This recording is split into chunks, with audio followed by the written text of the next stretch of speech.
PhD করা, doctorate degree লাভ করা, এত উচ্চ শিক্ষিত সন্তান, কিন্তু বাবা পড়ে মরে আছে, গন্ধ ছুটে গেছে, পাশের ফ্ল্যাটই থাকে, সন্তান বলতেও পারে না, পাশের রুমে আছে, সন্তান বলতে পারে না। বুঝতে পারেন পরিস্থিতি কোথায় গিয়ে ঠেকেছে? এই ডিগ্রি, এই উচ্চ শিক্ষিত ডিগ্রি তাকে কোন কাজে দিয়েছে?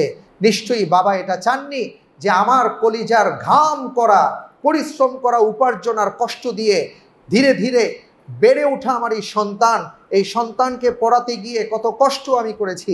নিশ্চয়ই সেই বাবা চাননি যে আমার সন্তান অনেক বড় ডিগ্রিধারী হয়ে এরপরে এমন অবস্থা হবে যে পাশের রুমে আছি, ও আমার খোঁজ খবরই নিবে না। একটা লাশ পচতে কতদিন সময় লাগে? তার মানে কি পাশের ঘরে সন্তান থেকেও বাবার সে খোঁজ নেয়নি। পড়াশোনা করেছে কিন্তু সেই পড়াশোনার মধ্যে আলো ছিল না। সুতরাং আলো ভেবে যাকে আমি ধরতে গিয়েছি, এটা আলো নয়, এটা হচ্ছে মরিচিকা। মৌলিক আলো হলো ওহির জ্ঞান। ওহির জ্ঞানের আলো যদি আপনার আমার ভেতর থাকে, আমি রিক্সা চালাই, আমি ঠেলা গাড়ি চালাই, আমি দিনমজুরি করি, আমি ভিক্ষা করি, কিন্তু দিন শেষে আমি হিসাব করব যে আমার মা বাবা কি আমার উপর সন্তুষ্ট?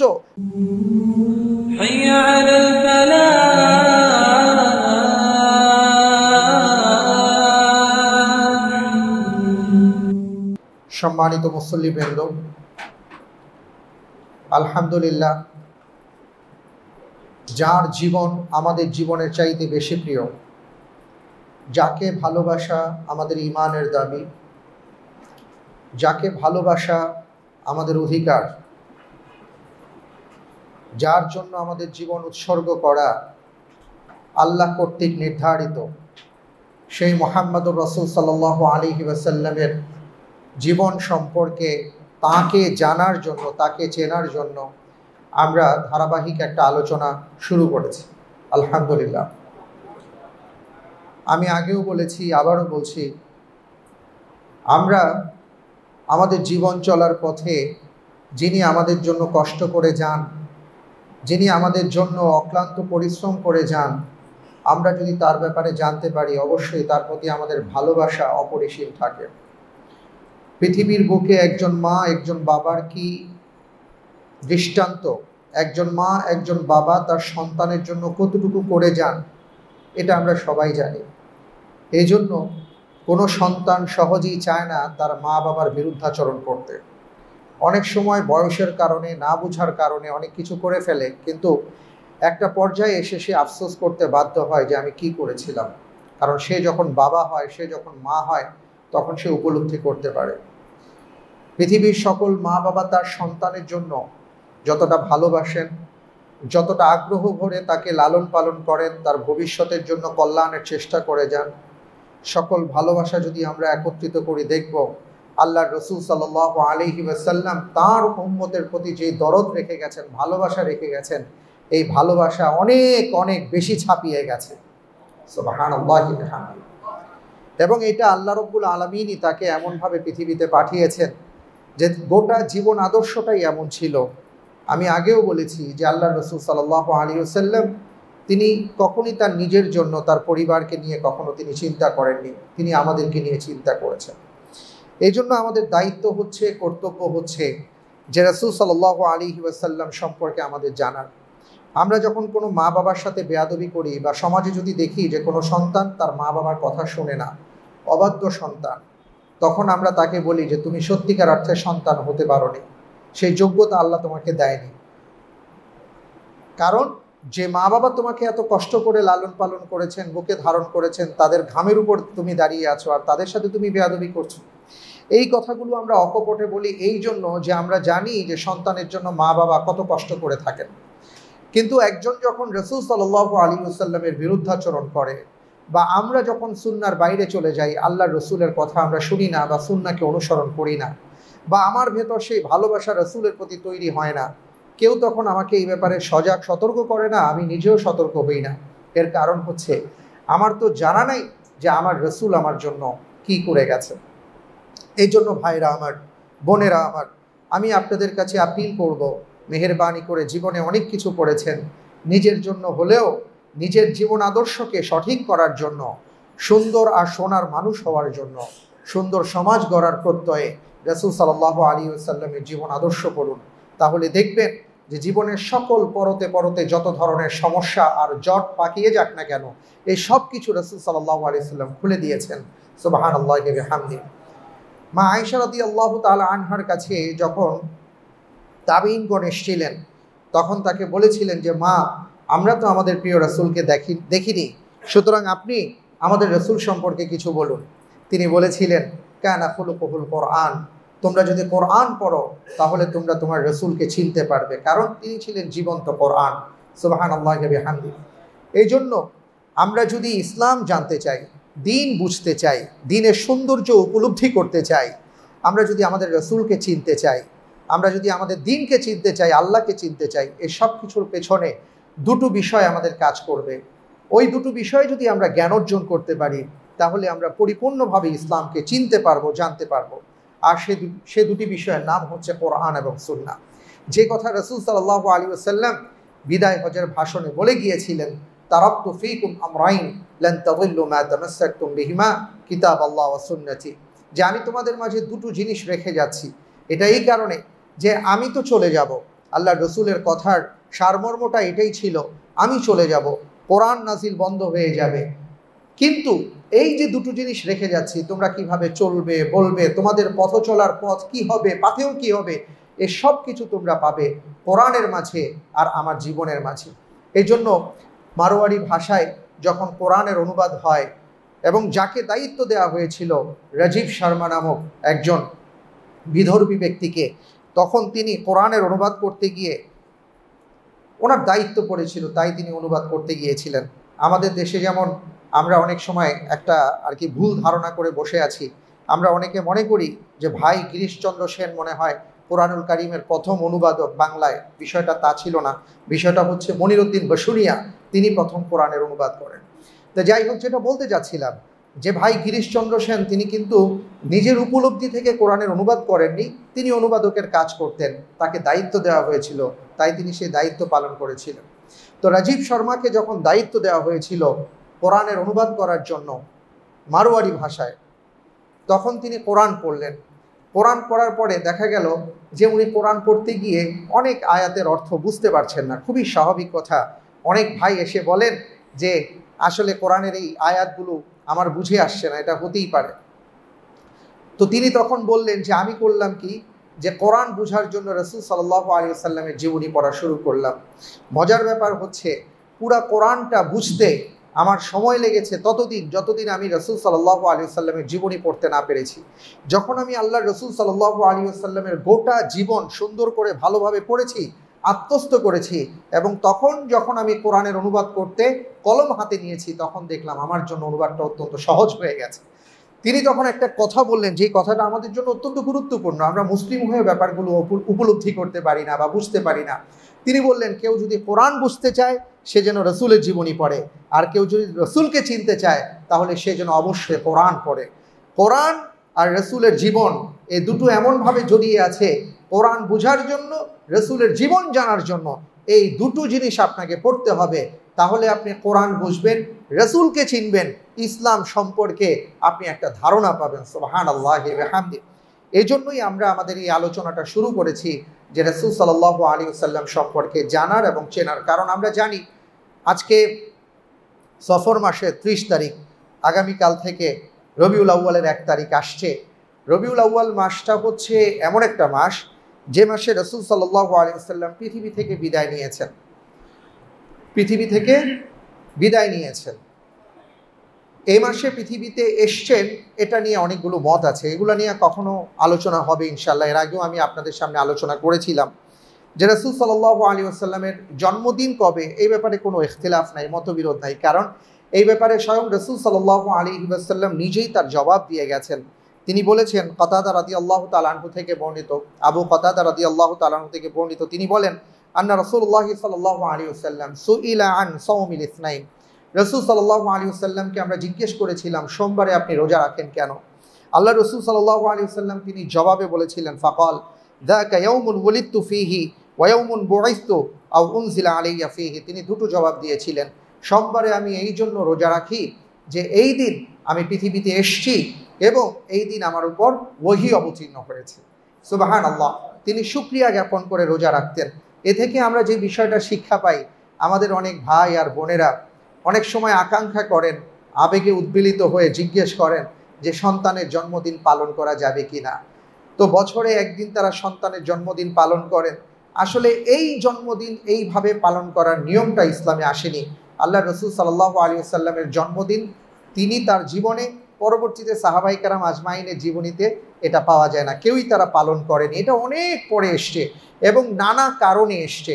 এটা রাসূল সাল্লাল্লাহু আলাইহি ওয়াসাল্লাম যেটা দেখিয়েছেন যে জন্মদিন যদি পালন করতে হয় কিভাবে পালন করবা, তিনি বলেছেন হাযা ইয়াউমুন ওয়ালিদতু ফীহি।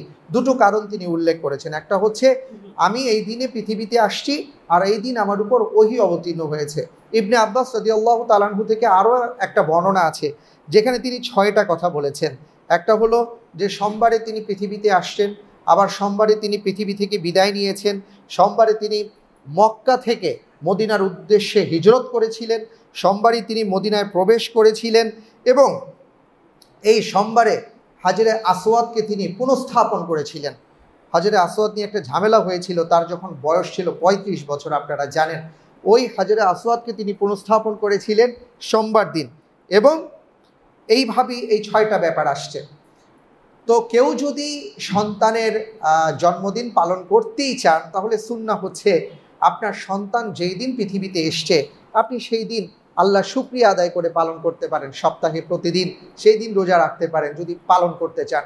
কিন্তু আমরা যেটা করি বছরে একদিন পালন করা, এটা ইসলামে আসেনি। আচ্ছা, পালন করলে সমস্যাটা কি? সমস্যাটা হচ্ছে কি জানেন? একটা জায়গায় সমস্যা।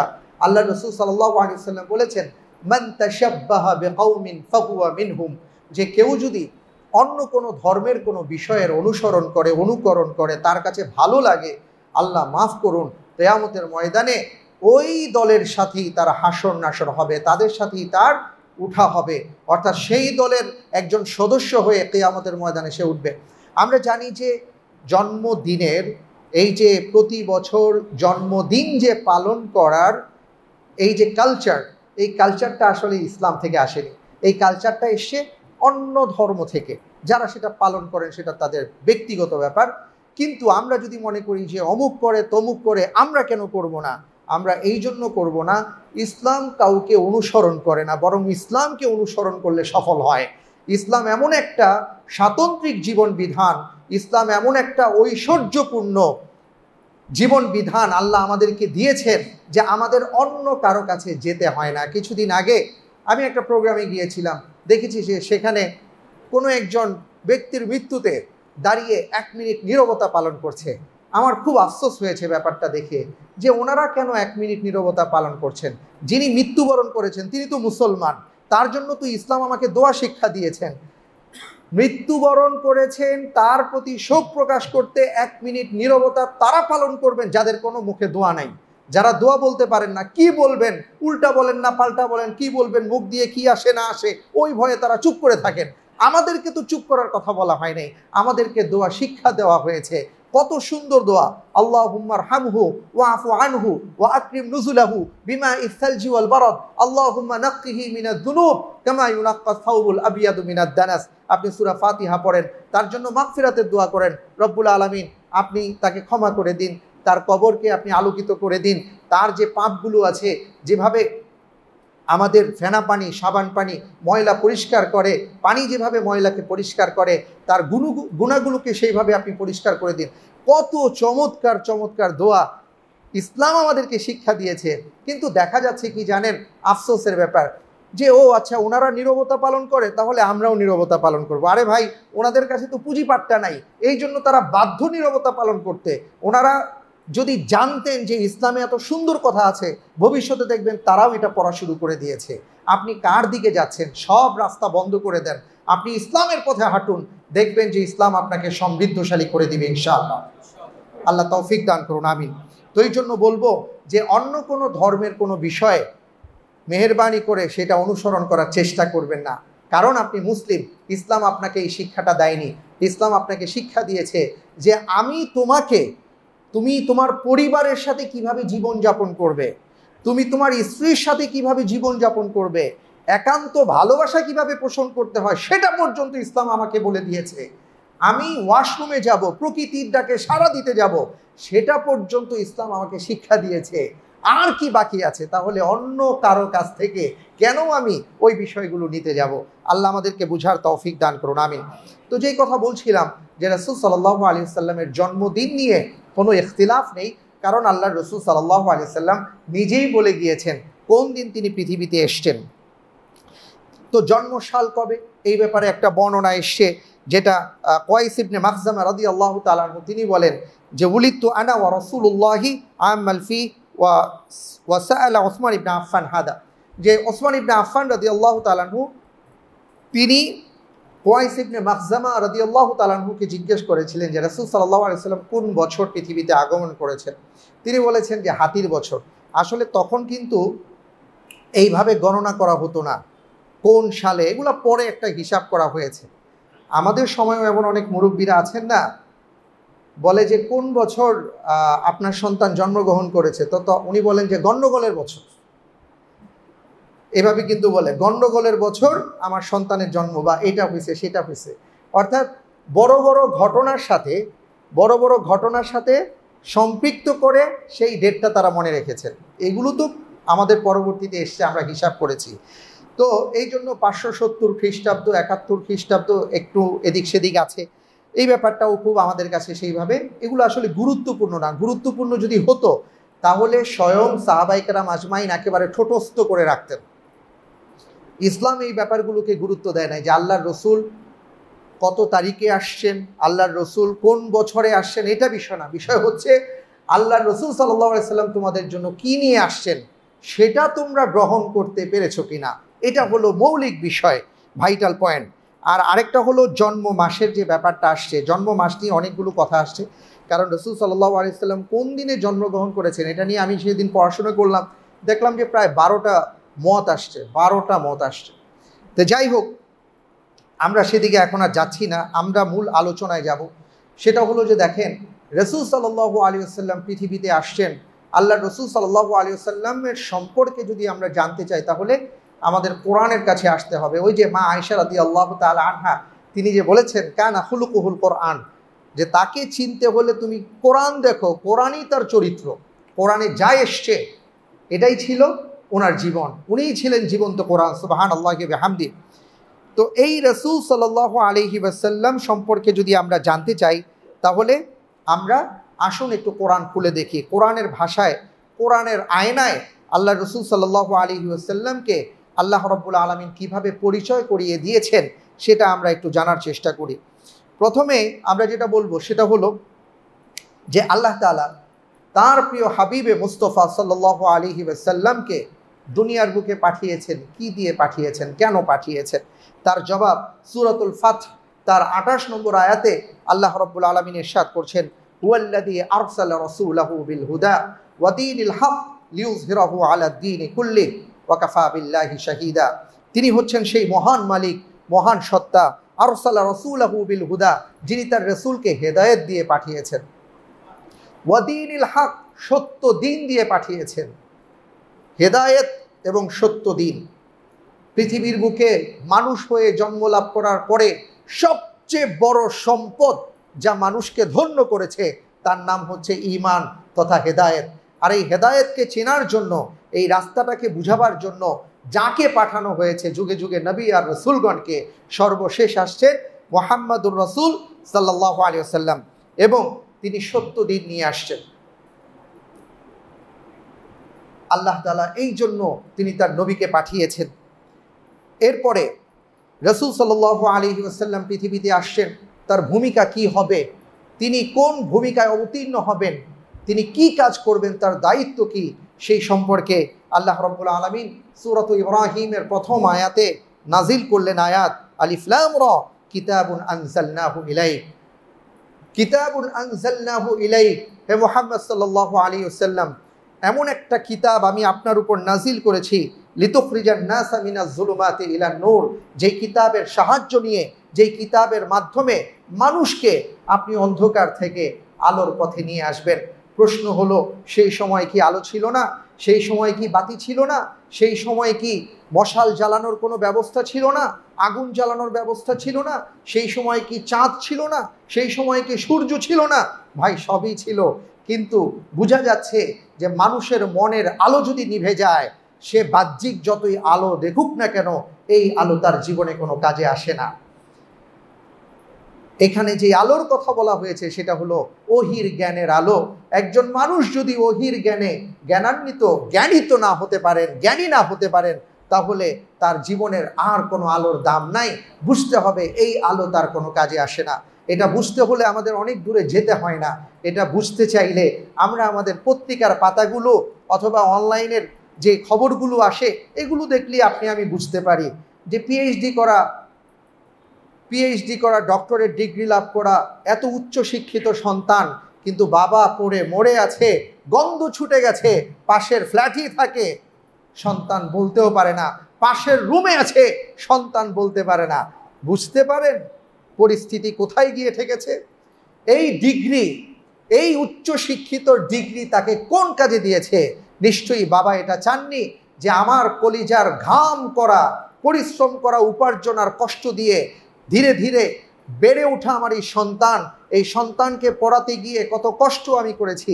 নিশ্চয়ই সেই বাবা চাননি যে আমার সন্তান অনেক বড় ডিগ্রিধারী হয়ে এরপরে এমন অবস্থা হবে যে পাশের রুমে আছি, ও আমার খোঁজ খবরই নিবে না। একটা লাশ পচতে কতদিন সময় লাগে?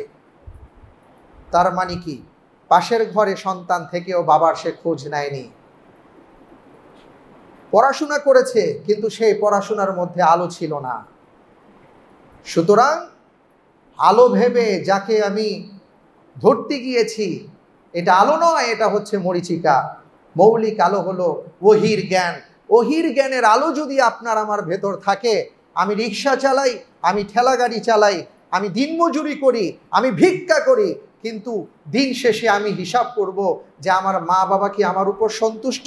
কারণ রাসূল সাল্লাল্লাহু আলাইহি ওয়াসাল্লাম তো বলেছেন, রিদার রব রিদাল ওয়ালিদাইন, আমার মা বাবা যদি সন্তুষ্ট হন তাহলে আমার আল্লাহ সন্তুষ্ট।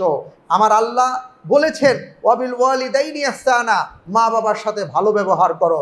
সুতরাং আমার ভেতরে যেহেতু ওহির জ্ঞানের আলো আছে, সুতরাং সবার আগে মা বাবার খোঁজ আমাকে নিতে হবে।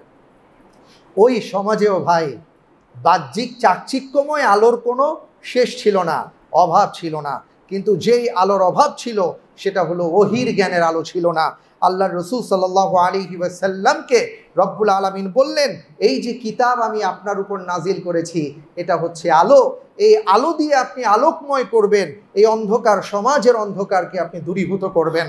আজকে ভাই আমি আপনাদেরকে জিজ্ঞেস করতে চাই, ১৫০০ বছর ধরে এই আলোটা আছে, এই আলো আপনার ঘরে আছে, আমার ঘরে আছে, এই আলোকে আমরা সাজিয়ে রেখেছি কিন্তু কোনোদিন জ্বালাচ্ছি না, তাহলে আমাদের কি অবস্থা হবে? আপনার ঘরে সুইচ আছে, আপনার ঘরে বাল্ব আছে, আপনি চাইলেই আলোটা জ্বালাতে পারেন, কিন্তু আপনি কোনোদিন সুইচে আঙুল রাখছেন না, আপনি চাপ দিচ্ছেন না।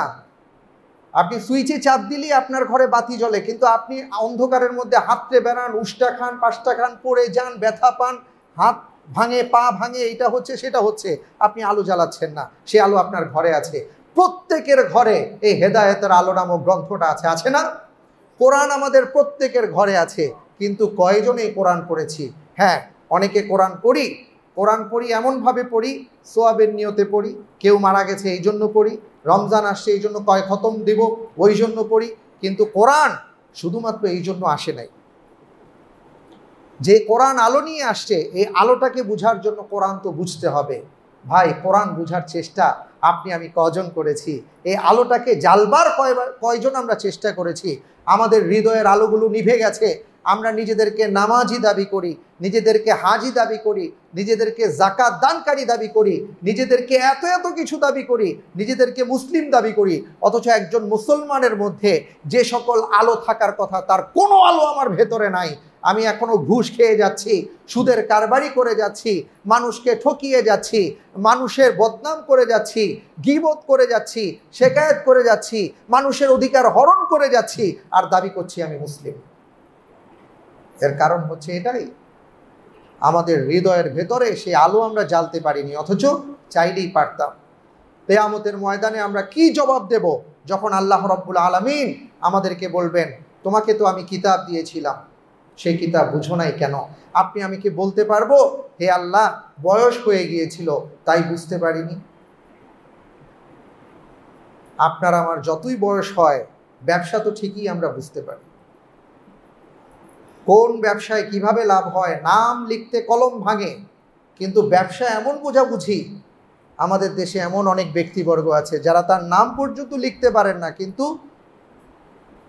তার অফিসে, তার প্রতিষ্ঠানে হাজার হাজার লক্ষ লক্ষ কর্মকর্তা কাজ করেন। তো ব্যবসা বুঝে ফেলছি, লাভ বুঝেছি, লোকসান বুঝেছি, কিন্তু কোরআন বুঝি নাই।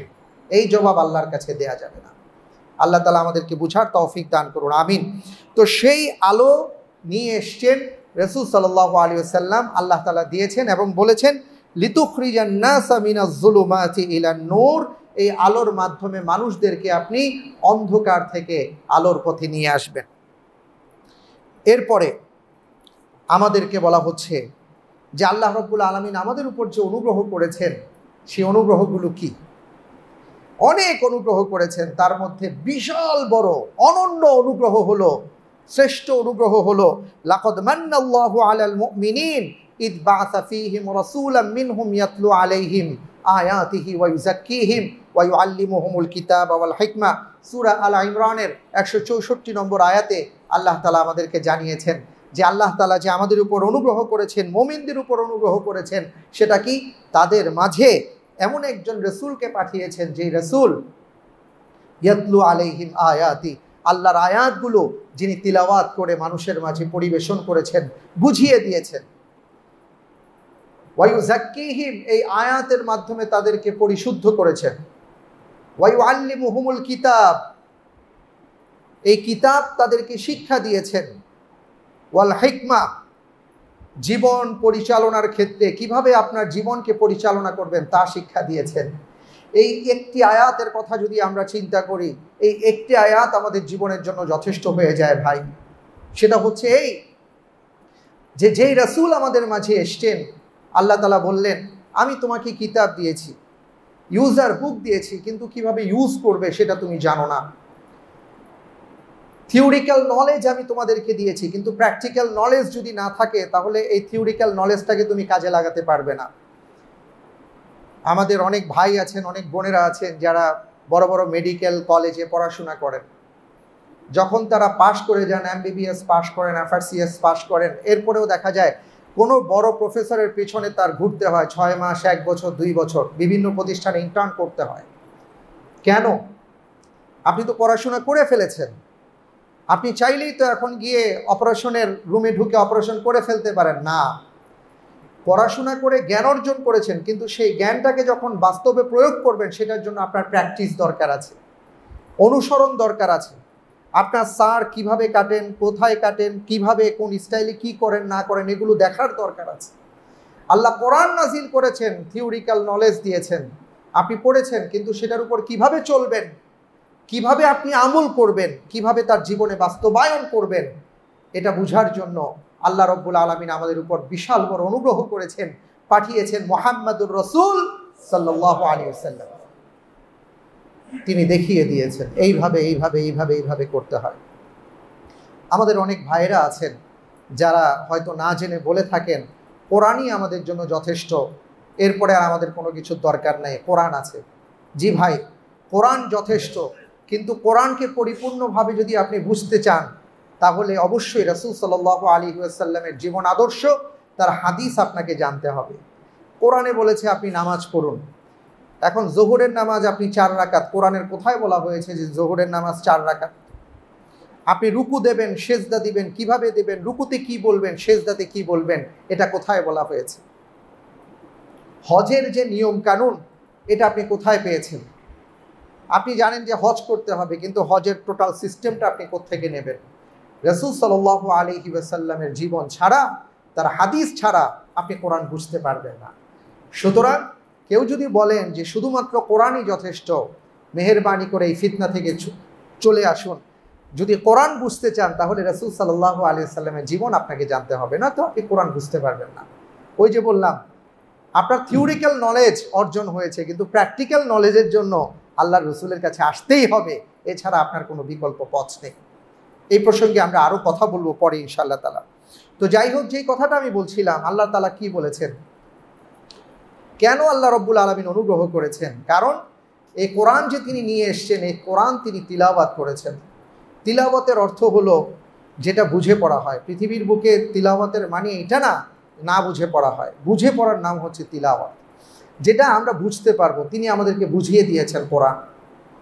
ইয়াতলু আলাইহিম আয়াতি ওয়া ইউযাক্কিহিম, এই কোরআনের মাধ্যমে তিনি আমাদেরকে পরিশুদ্ধ করেছেন, তিনি আমাদেরকে নৈতিকতা শিক্ষা দিয়েছেন। ওই যে একটু আগে বললাম, যেমন কত ঘটনাই তো আমাদের জীবনে ঘটে।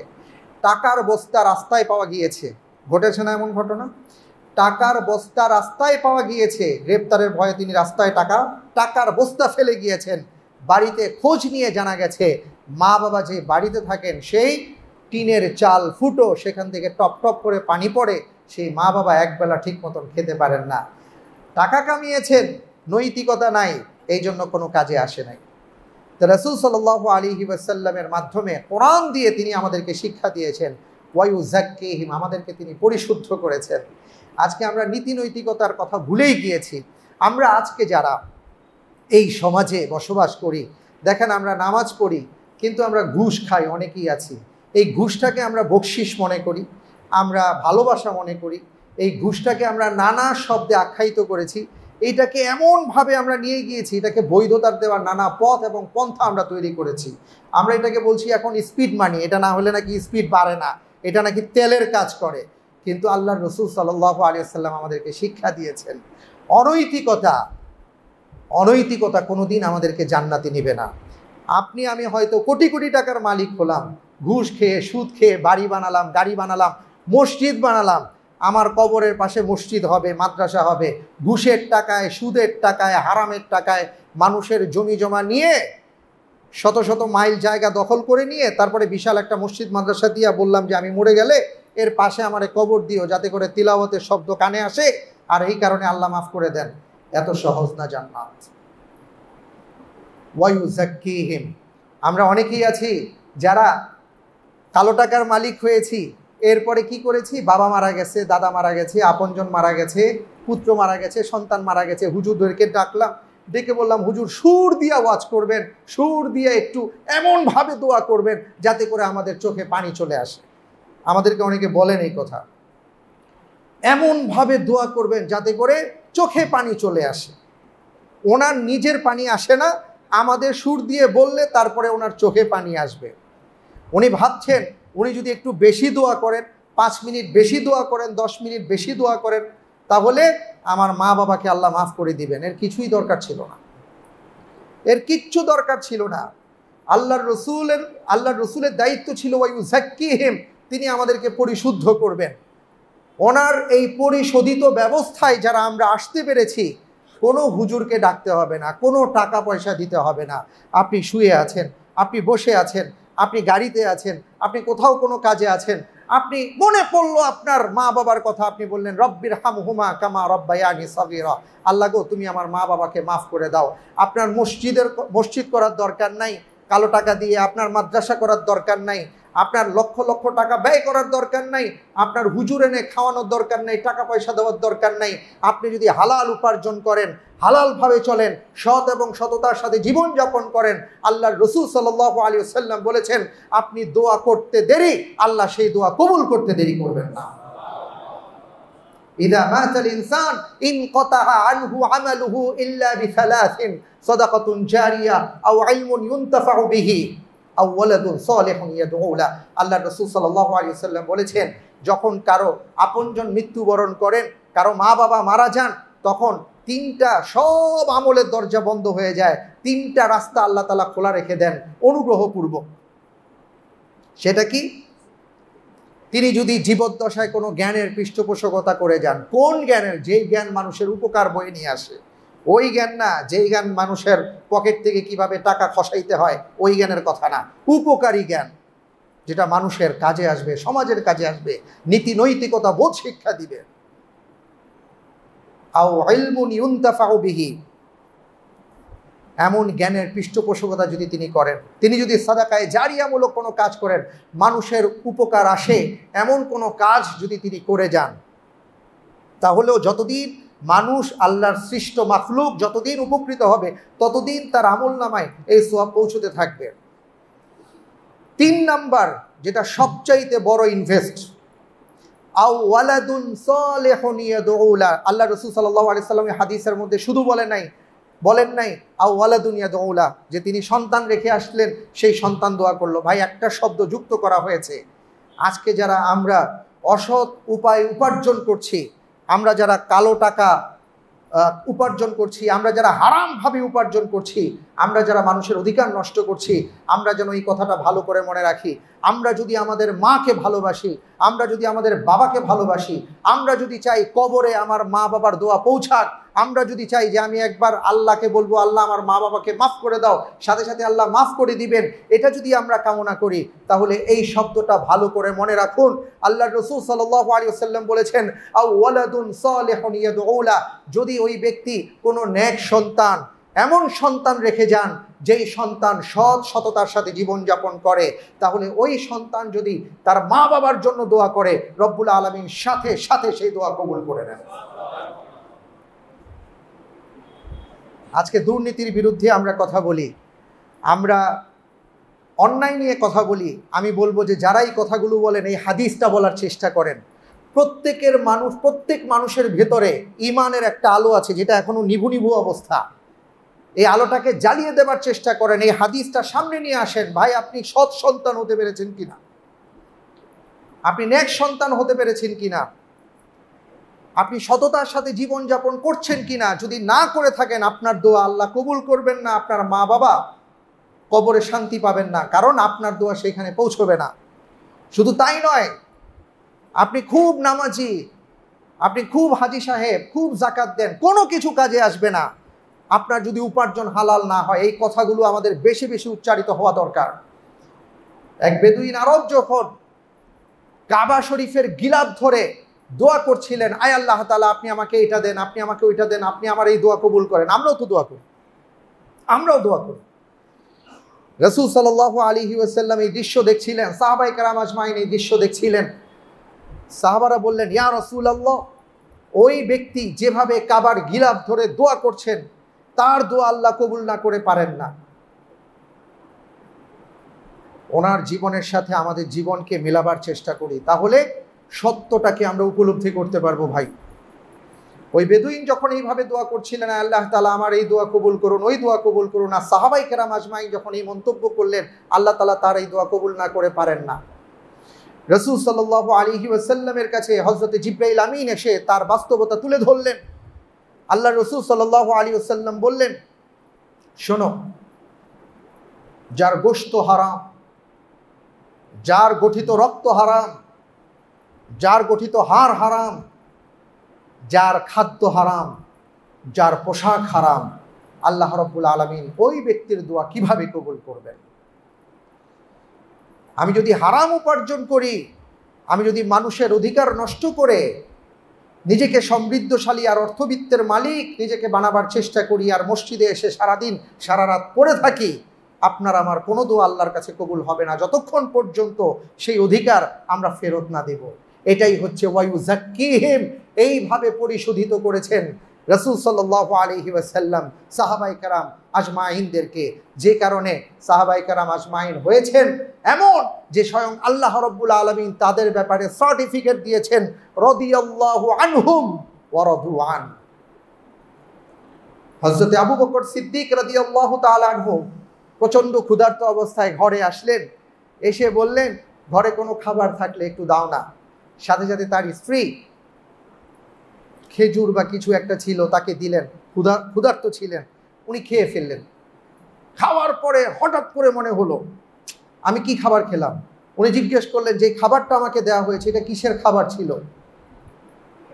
এতে বোঝা যাচ্ছে যে উনি যখনই খাবার গ্রহণ করতেন, তিনি জিজ্ঞেস করে নিতেন এই খাবারটা কোত্থেকে এসছে। আত্মসমালোচনা।